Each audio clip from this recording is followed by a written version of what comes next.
파주시 공무원님도 이제 아실 텐데 파주시가 올해 10월 달부터 노동자 지원센터를 시 위탁기관으로 예산을 넣어서 만들었고요. 거기에서 센터장을 맡고 있습니다. 이재희라고 합니다. 반갑습니다. 앞서 이야기를 쭉 들었는데요. 저는 무척 짧습니다. 실력도 안 되고 노동자의 입장이라고 얘기하는 건 일관한 입장이 하나 있기 때문에 한 주제로 말씀드린다는 걸 길게 어렵잖아요. 간단히 좀 말씀드리면 이 처음에 지금 화관법이 파주제 이제 이렇게 돼서 오늘 이 자리까지 시민들과 함께하게 된 건 일단 제가 이런 것들 비유하자면 게임을 하자고 꼬셨고 그 게임에 이제 안소희 시의원이 이제 공을 만들어서 던졌고 그리고 우리 정명희 사무국장님이 환경단체 있으면서 이제 홈런을 친 거죠. 그렇게 해서 지금 전국적으로 지금 이 화관법 관련한 것은 파주시가 지금 되게 빠르게 지금 추진한 대표적인 파주시에 남들이 하지 않는 진보 정책이 뭐냐고 물어보면 이 화관법이 된 겁니다. 그러니까 저는 파주가 LG 사업장이 있으니까 이 일은 반드시 해야 된다. 이 한마디 한 게 단데 일이 이렇게까지 커질 줄은 몰랐습니다. 그래서 아까 저기는 피켓만 서 있었던 거예요. 저 잘 몰라요, 뭐예요. 아까 앞서 강연을 첫 번째 들었는데 저는 이런 문제인식을 좀 가지고 있습니다. 오늘 이 자리를 빌어서 화학물질을 다루고 화학물질을 생명과 안전이 얼마나 위협이 되는지를 알고 파주에 계신 분들이 더 많이 노력을 하면 좋을까? 근본적으로 이런 생각은 좀 듭니다. 이유는 우리가 캠페인을 만들어서 열심히 하잖아요. 그러면 법원 산단에 들어오려고 했던 화학산업단지는 아마 김포로 넘어갈 겁니다. 거기서 일하고자 했던 노동자들이 안전을 우리가 이야기하잖아요. 그러면 김포에 있는 그 공장이 외국인 노동자로 대체될 겁니다. 없어지지 않습니다. 그 물질을 안 만들고 제품을 만들지 않는 조치가 있기 전까진 어떤 형태로든 자본은 만듭니다. 사실은 그런 것 때문에 이 일을 하면 할수록 그리고 법원 산단 문제까지 해서 화학물질을 많이 다루는 산업단지를 우리가 알아내고 반대하면서 되게 자괴감에 빠졌습니다. 결국은 공단을 유치한 것이 실적이 되는 시장님 누군가에게 가게 돼 있는 거예요, 이건. 그리고 여러 공장 중에 가장 인기 없는 공단이 화학물질을 쓰는 공장이거든요. 이런 거에 대해서 많은 고민을 하게 됩니다. 제가 왜 앞서 얘기를 길게 하냐면 내용이 별로 없었습니다. 오늘이 11월 13일입니다. 무슨 날인지 아시는 분? 네? 네. 수능 전날이죠. 역시 사람은 자기 이해관계에 따라서 하는 겁니다. 또 11월 13일은 어떤 날인가? 또 일산 장날인데 이런 분도 계시고 또 네, 오늘은 고 전태일 열사가 돌아가신 정확히 49주년이 되는 날입니다. 1970년 11월 13일 날 전태일 열사 돌아가셨고 전태일 열사가 돌아가신 올해 내년은 50주년 사업이라 내년에 50주년을 어떻게 잘할지 좀 고민인데 저는 전태일 열사가 돌아간 오늘 이 순간에 저는 노동자 삶을 얘기해서 좀 약간 뜻깊습니다. 얘기할게요. 네. 누군지 아시죠? 네, 고 김영균 청년입니다. 김영균 청년은 화력발전소에서 일하다가 네, 죽었죠? 어떻게 죽은지 아시는 분? 컨베이어 벨트에서 끼어서 네, 끼어서라고 되어 있죠? 언론이 마사지한 겁니다. 목이 잘려서 죽었습니다. 몰라요, 사람들은. 부모만 알고 있습니다. 일부 노동운동 하시는 분들과. 언론은 차마 그걸 쓰지 못했습니다. 그냥 끼어서 죽었다고만 얘기한 겁니다. 그분의 이제 가방에 있던 거죠. 되게 잔혹하게 우리는 산업 현장에서 노동자들이 죽어가고 있는데 그 죽음을 있는 그대로 받아들이지 않습니다. 그래서 좀 아쉬워요. 넘어가겠습니다. 오늘 말씀드리려고 하는 건 위험의 외주화입니다. 위험의 외주화라는 표현은 되게 중요한 사항입니다. 97년도 노동법이 개혁된 이후로 정규직과 비정규직이 생기고 나서 정규직과 비정규직의 임금 차별만큼 97년 이후로 급속도로 비정규직에 전가된 건 비정규직의 생명을 담보로 하는 작업을 이제 모두 하청 노동자들에게 전가한 것이 20년 역사가 넘었는데 이제 목이 잘리는 정도 되니까 이제 언론에 실린 겁니다. 이제 정확히 얘기하면 되게 오래된 문제입니다. 그리고 처음부터 자본이 그렇게 노동자에게 위험한 일을 하청을 주진 않았어요. 그냥 좀 위험한 걸 넘기고 파주시청 입장에서는 대민부서에 이제 제일 앞자리에 민원실 앞자리에 있는 비정규직이거든요. 그러니까 욕 많이 먹고 뭐 내지는 위험하고 이런 자리에 이제 비정규직도 많이 앉혔는데 처음부터 그러진 않았고요. 점점 많아지더니 이제 지금은 그게 너무 당연한 겁니다. 이제 위험의 외주화라는 것은 위험한 일은 정규직 직원이 아닌 상대적으로 고용주의 책임이 적은 비정규직 노동자에게 맡긴다는 뜻이잖아요. 이거 하나만 오늘 알고 가시면 됩니다. 이미 언론에서 많이 나왔지만 그래도 위험은 외주화되고 있다는 겁니다. 여기서 외주라는 표현은 단순히 누군가에게 맡겼다가 아니라 회사 이외에 누군가에 맡긴다면 오로지 자회사 아니면 하청회사 같은 비정규직밖에 존재하지 않습니다. 법적으로는 이렇게 되어 있는 거죠. 대한민국 비정규직이 약 630만 명이라고 얘기하는데 한시적, 시간제, 비전형이라면 모양을 알기 어려움입니다.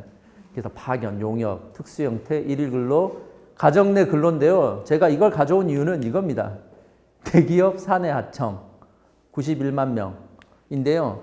이건 제조도 있지만 대기업에서의 제조도 있지만 대한민국 대기업의 그리고 산업의 형태를 알면 사람이 어떻게 죽는지 쉽게 이해할 수 있습니다. 대한민국이 산업업 현장에서 죽는 건 깔려 죽거나 떨어져 죽거나 아니면 조용히 죽거나 합니다. 앞에 것은 조선산업, 자동차 산업은 잘 안 죽어요. 로봇가 만들어서. 조선과 건설에서 산재가 제일 많이 일어나고요. 그것도 대기업 하청같이 볼 수 있습니다. 그리고 나머지는 조용히 죽습니다. 대표적인 게 삼성의 백혈병 같은 거죠. 왜냐하면 전자산업이 대한민국의 주요 제조산업이라서 그렇습니다. 우리가 화학물질을 양성하는 지금 이것을 주목하는 이유는 대한민국의 대표 산업이 전자제조업 반도체 산업이기 때문입니다. 거기에 하청과 하청에 여러 가지 연관되어 있는 산업을 보면 이게 화학안전은 대한민국 노동 구조의 문제구나라고 하나 더 이해하시면 될 것 같습니다.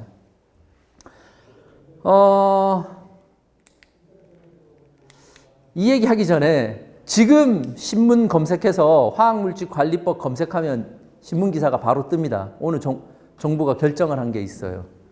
네, 검색하셔야 되고 안 해야 되는데 화평법, 화관법을 치는데 왜 갑자기 주 52시간 노동제와 지금 정부가 규제개혁에 오늘 청와대에서 결정했거든요.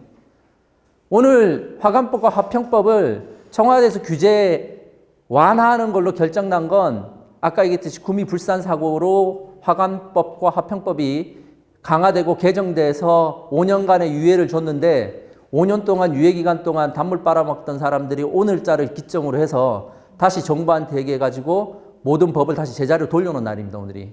그렇게 이해하시면 됩니다. 검색하면. 자본을 한 번도 화학물질을 관리받고 싶지 않아 합니다. 왜냐하면 노동자가 알면 일을 못 시키고 주민이 알면 공장을 못 짓고 그리고 정부가 규제하면 제품을 생산하지 못해서잖아요.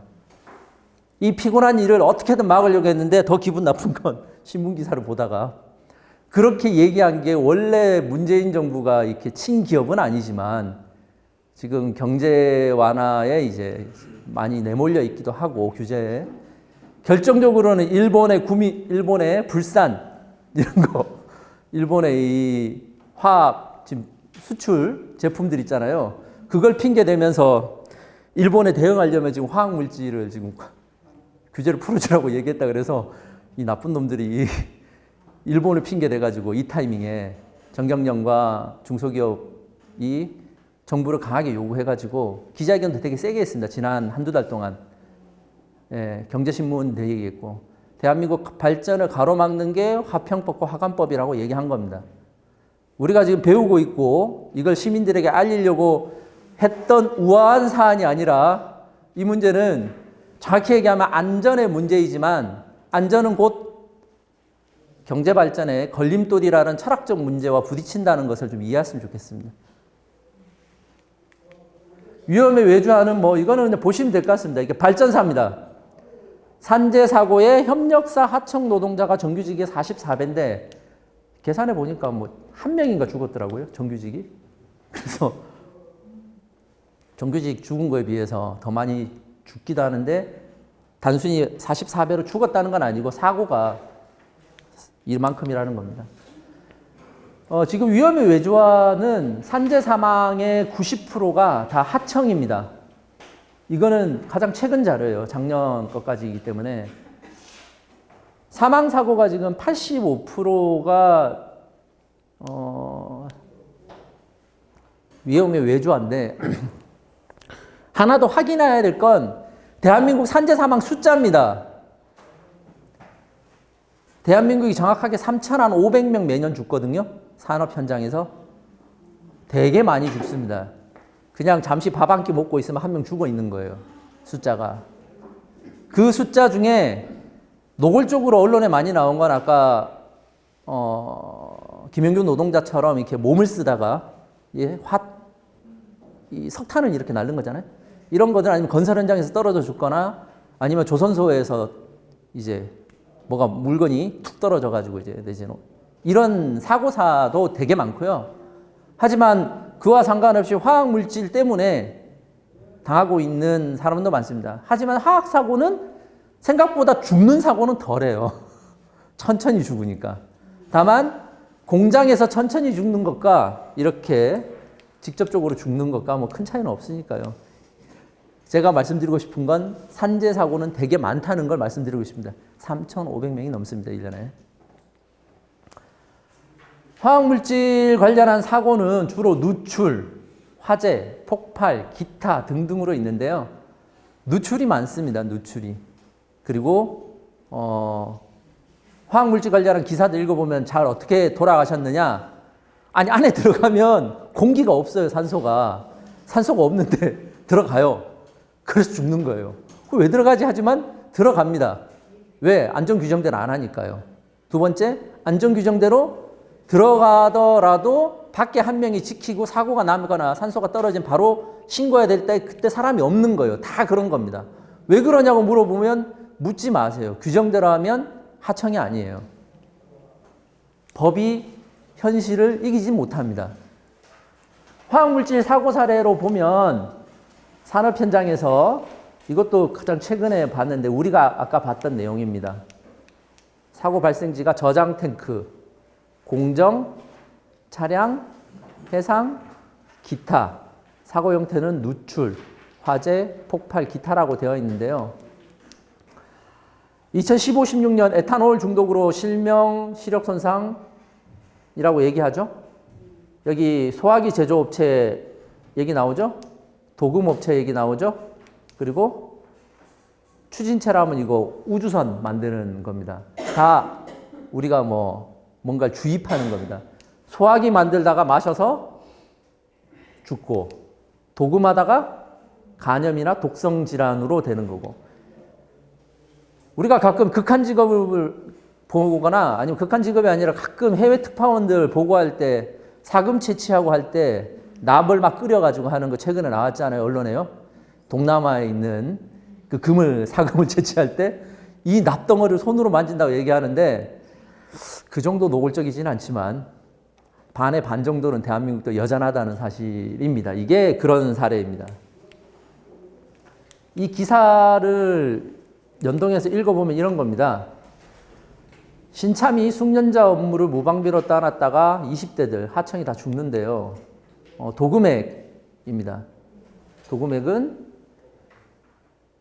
투명한 액체를 바닥에 쏟아버리고 새로운 물을 채운 후 하얀 가루를 물에 인스턴트 커피 타듯 부으면 되는 일이다라고 얘기하잖아요. 근데 뭐냐면 시아나수소 중독입니다. 그 다음 소화기는 HCl CFC 123을 소화기에 충전 주입하는 건데 발포, 냉매, 세정, 소화용 산업 현장에 쓰이는 액체 상태 화학 물질인데 노출 기준이 없어서 죽었다는 겁니다. 이것도 독성 물질이더라고요. 그리고 시아나나트륨은 5차 하청, 6차 하청 업체였고 소화기 제조업체는 무허가 업체였다. 산재를 당한 노동자들은 모두 불안정한 지위였다고 얘기하는데요. 방금 제가 오늘 정부가 중소기업청에서 가장 강력하게 반발했던 게 도금업체 연합회입니다. 도금업체 사장님들이 계속 기자회견 해가지고 절대 이 안은 화관법을 받을 수 없다고 얘기한 강력하게 반발한 곳이거든요. 이유는 이런 이유입니다. 네, 아니면 할 수가 없으니까요. 단가를 맞출 수가 없고.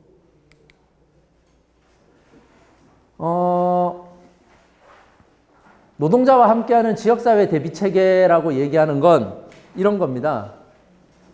화학물질과 관련해서 시민 여러분들이 관심을 많이 가져야 되잖아요. 근데 화학물질을 관심을 가지는데 왜 노동자와 함께해야 되냐면 딱 두 가지 이유입니다. 1차로 위험한 사람이 노동자이고 사고가 났을 때 현장도 노동자입니다. 사실은 다 2차 피해자예요. 시민들은. 그렇잖아요. 제품의 피해도 간접적이고 사고의 피해도 간접적이지만 노동자는 엄밀히 얘기하면 화학 안전과 관련해서는 모두 이해 당사자입니다. 첫 번째는 만들 때 직접 만들고 두 번째 사고가 나면 현장에서 바로 죽으니까요. 그래서 지역사회 대비체계를 구축할 때 공무원님과 함께 얘기하겠지만 노동자들의 입장을 반영하는 것도 무척 중요합니다. 이미 이 사례는 구미 불산 유출 사고 때 이미 나온 겁니다. 공장은 소방서가 오고 사장님은 대피하고 있지만 노동자들은 계속 일하고 있었던 그때 충격적 사건 때문에 이것에 대해서 다시 노동자들에게 고지하고 그리고 시민들에게는 문자로 또 고지하는 이런 방식이 나온 겁니다. 이후에.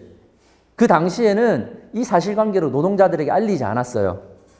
하여튼 이런 아픈 경험들 때문에 지역사회 대비체계에서 노동자와 노동조합과 소통하려고 하는 이유가 나온 근거가 이러하다는 겁니다. 이제 이런 거에서는 이제 주민의 알 권리에 대해서 노동자들도 지원하고 뭐 이런 얘기인데요. 여기 다 있죠? 소비자와 주민들이 해야 될 역할에 대해서. 5분이면 다 끝날 것 같습니다. 마지막으로 이제 기업살인 처벌법을 이야기하려고 합니다. 산업재해와 관련해가지고 화학물질과 관련해가지고는 저는 기업살인 처벌법으로 해야 된다고 생각합니다. 참고로 이거 제가 쓴 과격한 표현이 아닙니다. 영국의 산업안전 관련한 법이 대한민국은 우아하게 산업안전법이거든요. 근데 이 우아한 편이고 영국은 기업살인법입니다. 기업이 일을 하다가 사람을 죽게 만들면 반드시 그것은 사용자의 살인으로 규정하는 게 영국법입니다. 코리아 2000 40명 사망했죠. 원청인데 벌금 2000. 이마트 4명 죽었죠. 냉동기 지식사고인데 벌금 100. GS건설 용접 폭발 사고 처벌 안 하고 한라건설 12명이 죽었는데 하청업체 처벌 현대산업개발 3명이 사망했는데 추락이었는데 원청 무혐의. 이건 건설 현장입니다. 대림산업 가스 폭발했는데 벌금 3,500. 원청 공장장만 징역이 9월. 세네 이거는. 삼성불산 유출했는데 원청 사업주 무혐의. 당진 현대제철 추락 질식 원청 사업주 무혐의라고 되어 있습니다. 위험을 왜 외주화하냐면 되게 단순해요. 위험이 터졌을 때 내 책임이 아닌 거예요.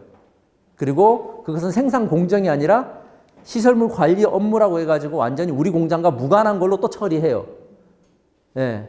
그러니까 어떻게 되냐. 시설은 대기업이 짓지만 대기업이 지어놓은 그 산업시설, 특히 화학 관련한 건 대부분 다 초대형 산업시설입니다.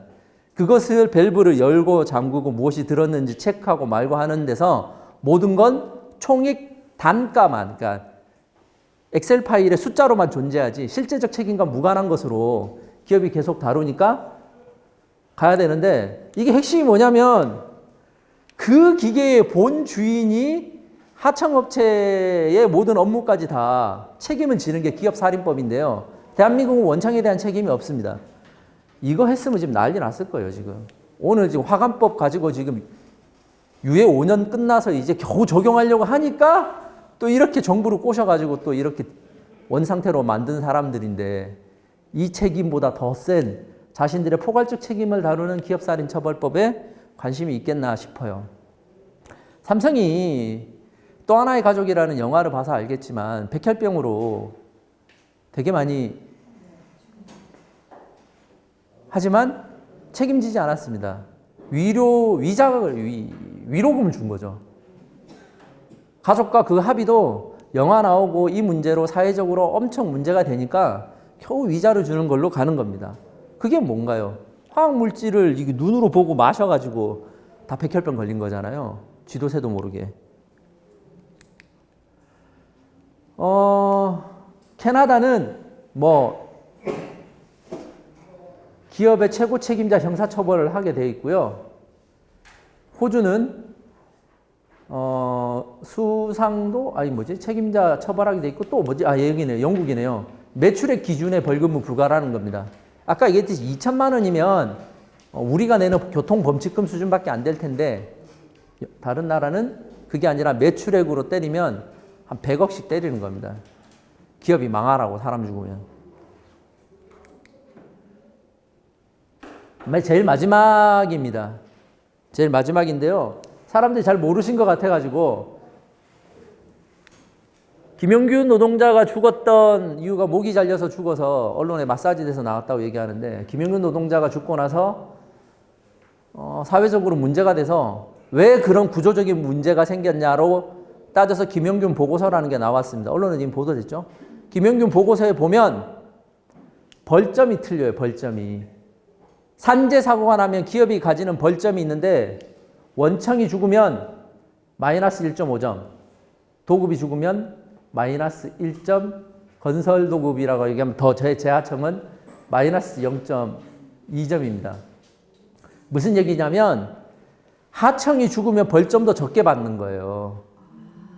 그래서 기업은 구조적으로 원청이 아니라 하청한테 이건 치사하게도 거기서 발전소가 이렇게 만든 겁니다. 게임의 룰을.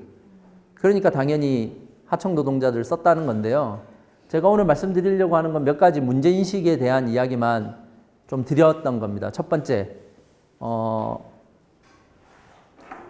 위험을 외주화해서 노동자에게 위험이 가중되고 있다. 하나.